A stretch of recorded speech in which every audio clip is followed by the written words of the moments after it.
Man turns aside or chooses easier paths.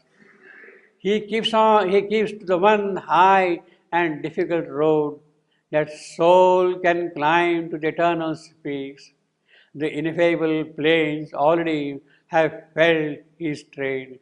He has made heaven and earth his instrument, but the limits fall from him of earth and heaven.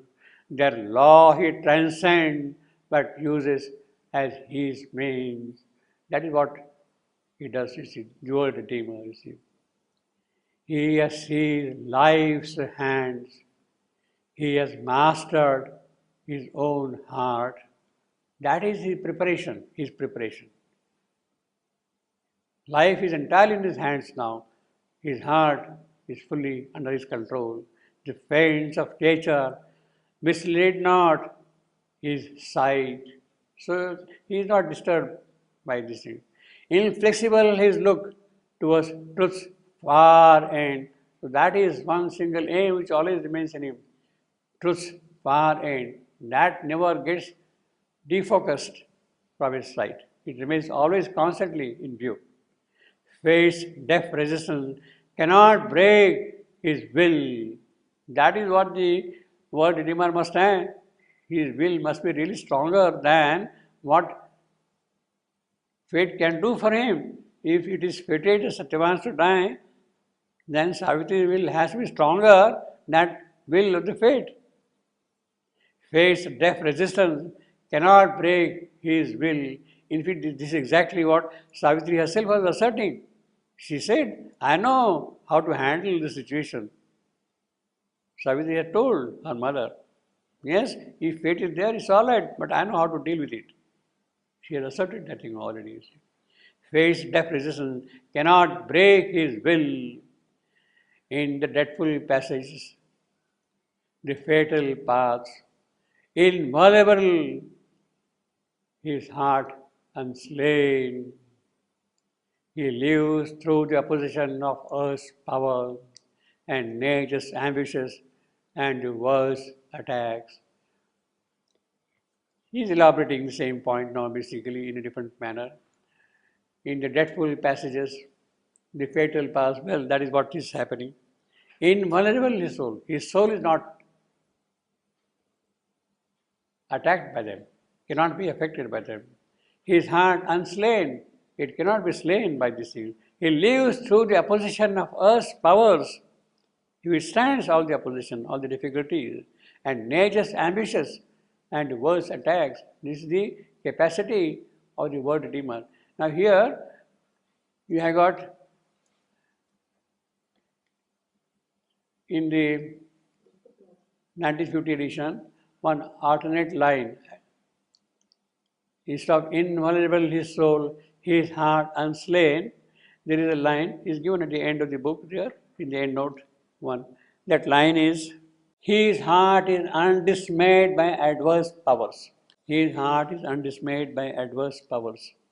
Instead of invulnerable his soul, his heart unslain, we have his heart is undismayed by adverse powers. The 51 edition, 1950 edition had that alternate line. Now this line, this alternate line is not present at all in any other edition. Neither in 1954, nor in 1972 centenary, nor in the revised edition. This line is not present elsewhere at all. This is only here in 50, we have got this line. His heart is undismayed by adverse powers. I think there is a good justification why that line should not figure in also, because we don't know in which draft it was there and what context. But still, see, this line is what? His heart is undismayed by adverse powers. That would really clash with this line. He lives through the opposition of earth's powers. Adverse powers, earth's powers, they will be kind of clashing, you see. And nature's ambitious and the world's attempt. His very stature transcending pain and bliss. He fronts evil and good with calm and equal eyes. He fronts evil and good with calm and equal eyes.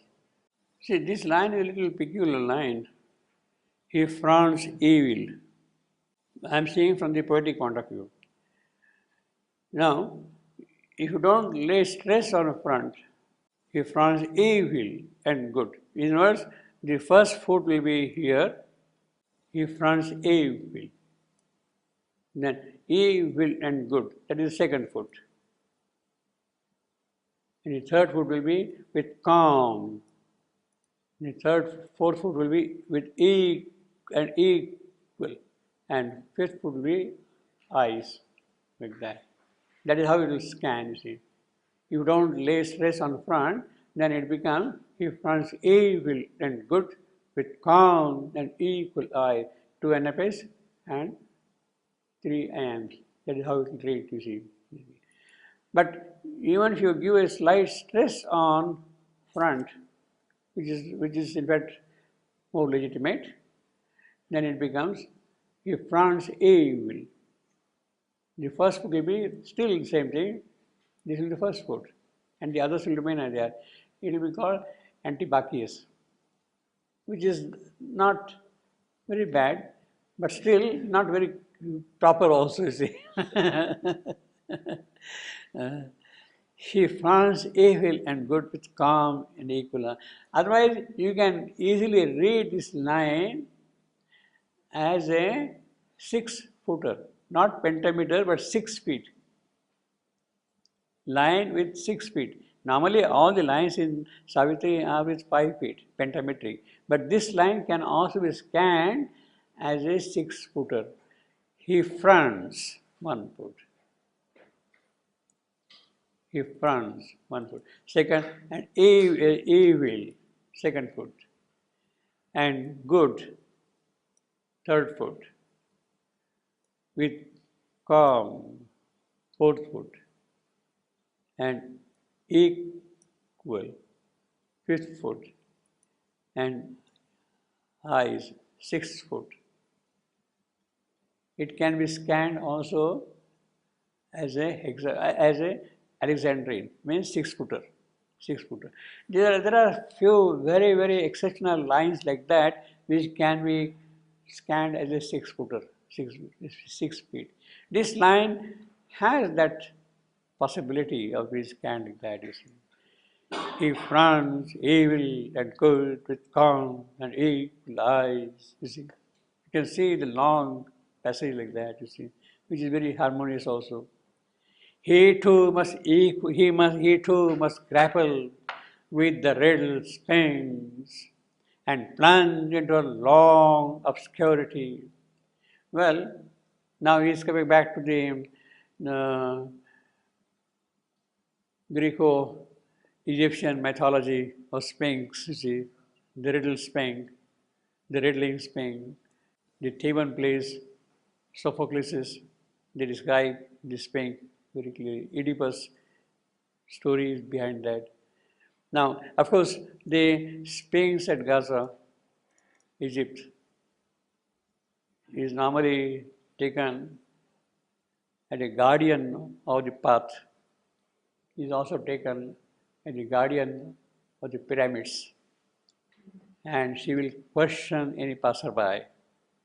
And unless you answer her question, she will not allow you to pass by. She will swallow you up, you see. She has to be answered, you see. You cannot cross like that. In other words, she is really protecting the pyramids. And the size of the Sphinx is very fantastic. See, I got the dimensions here. The Great Sphinx of Gaza, 74 meters long. 74 meters. You just imagine now, 74 meters long. And 20-meter height. 5 stories height, you see. 20 meters height. And of course, proportionate width, you see. And her mouth itself is 2 meters wide. 2 meter wide, you see. And it is, of course, carved in limestone. The whole thing is there, you see, limestone. So, the passerby, he has to answer the riddle and then only he will be allowed. Now, in the Greek play, it is Oedipus who encounters the Sphinx, and she, of course, questions him, puts the question. And the riddle is very famous riddle. Who is it that who walks on 4 feet in the morning, on 2 feet at noon, and 3 feet at evening? Well, that is the question she is asked. She will ask, and then none could answer, and she would follow the person, the passerby. But Oedipus, he answers her, and he says, "Yes, man. In the morning, as a baby, he walks on 4 feet. At midday, he will walk on 2 feet. At evening, he will have a stick in his hand as a third foot, and he will walk on 3 feet." And she is satisfied, but then he kills her and destroys her, Oedipus. The riddle is solved. You have no business now to exist anymore. Get out. Get out of the way, you see. He kills her, you see. She is slain. That is the thing. So here we have got the riddlings. He too must grapple with riddling spring and plunge into a long obscurity. She is guarding that thing. She must understand what that mystery, that what riddle of this world is, how this night is, how this unconscious is, how this darkness is. He must understand the riddle of this darkness here and grapple it, you see. And once she has grappled it, once she has answered her question, she has no business to exist anymore. She is killed, she is destroyed. She destroyed then, you see. He has broken the inconscience depths that veil themselves even from their own regard. He has seen God's slumber shaped his magic world. He has watched the dumb God fashioning matter's frame. Dumb God fashioning matter's frame. That is what he has seen, he has observed, this world redeemer who has come up. Now, this is something which is a very exceptional kind of a world redeemer, as a see. He has seen the entire process of evolution. He has watched the dumb God. God is lying there in the inconscient, asleep, not able to express himself. He is not able to express himself in the inconscient. What we have been saying all along, the inconscient Vishnu, the being who is there in the inconscience. And it is he who is fashioning out of matter all these objects. Dumb God fashioning matter's frame, dreaming the dreams of his unknowing sleep. He is asleep, he doesn't know what he is sleeping for, but he is now dreaming what that should mean, you see. That is the sleep of the inconscient Vishnu, or the slumbering being in the darkness there. That is what it means. And watch the unconscious force. You see again, being and force. This is what Narad has seen. In fact, right in the beginning of this book, we have how Narad himself sees that thing. It's a very beautiful description. He is kind of repeating it here. 106.3. Across an intangible border of soul space, he passed from mind into material things, amid the inventions of the inconscient self, amid the inventions of the inconscient self, and the workings of a blind somnambulist force. She is a sleepwalker. The Prakriti, who is working here in the night, she doesn't know what she is doing, but she is doing her work. And because she is doing her work, things are happening. Maybe not properly, etc., but unless that happens, she cannot make progress also. Things cannot progress here.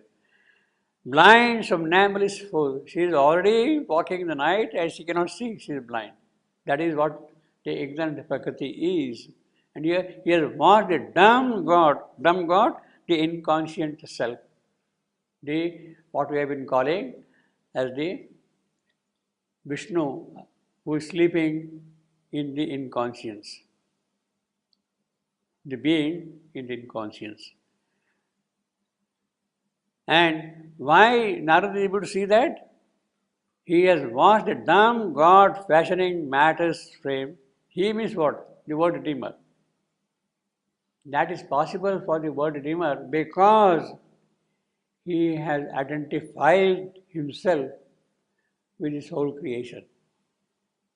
He has identified himself with the creation. In fact, we have got